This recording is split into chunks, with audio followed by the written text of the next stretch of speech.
ఎంతో కాలం క్రితం మోసెస్ దేవుని ప్రజలను ఈజిప్టు దేశం నుండి బయటకు తీసుకువచ్చాడు. కాని ఒకరోజు మోషే మరణించాడు.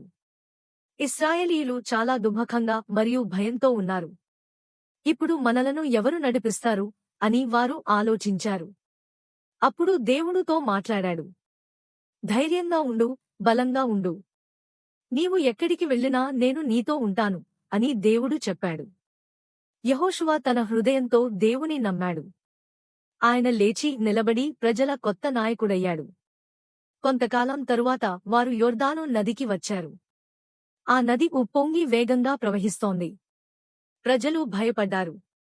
ఈ నదిని ఎలా దాటగలం అని అడిగారు. యెహోషువ యాజకులను ఒడంబడిక మందసం తీసుకుని నదిలో అడుగు పెట్టమని చెప్పాడు. వారి కాళ్లు నీటిలో తాకగానే ఒక అద్భుతం జరిగింది. నదీ ప్రవాహం ఆగిపోయింది. నీరు దూరంగా నిలిచిపోయింది. నేల ఎండిపోయింది. ప్రజలందరూ సురక్షితంగా నదిని దాటారు. దేవుడు మళ్లీ అద్భుతం చేశాడు. తర్వాత వారు యెరికో అనే పట్టణానికి వచ్చారు. ఆ పట్టణానికి చుట్టూ చాలా ఎత్తైన, బలమైన గోడలు ఉన్నాయి. అవి కూల్చడం అసాధ్యంగా కనిపించింది. కాని దేవుడు యెహోషువకు ఒక ప్రత్యేకమైన ప్రణాళిక ఇచ్చాడు. 6 రోజులు పట్టణం చుట్టూ ఒక్కసారి తిరుగు. 7వ రోజు 7 సార్లు తిరుగు. తరువాత కాహళాలు ఊది గట్టిగా కేక వేయండి. అది కొంచెం విచిత్రంగా అనిపించినా యెహోషువ దేవుని మాట విన్నాడు. 7వ రోజు వారు 7 సార్లు తిరిగారు. యాజకులు కాహళాలు ఊదారు. యెహోషువ చెప్పాడు, కేక వేయండి. యెహోవా ఈ పట్టణాన్ని మీకు ఇచ్చాడు. ప్రజలు తమ శక్తి అంతా ఉపయోగించి గట్టిగా కేక వేశారు. ఆ ధం ధడాం. యెరికో గోడలు కూలిపోయాయి. దేవుడు వారికి విజయాన్ని ఇచ్చాడు.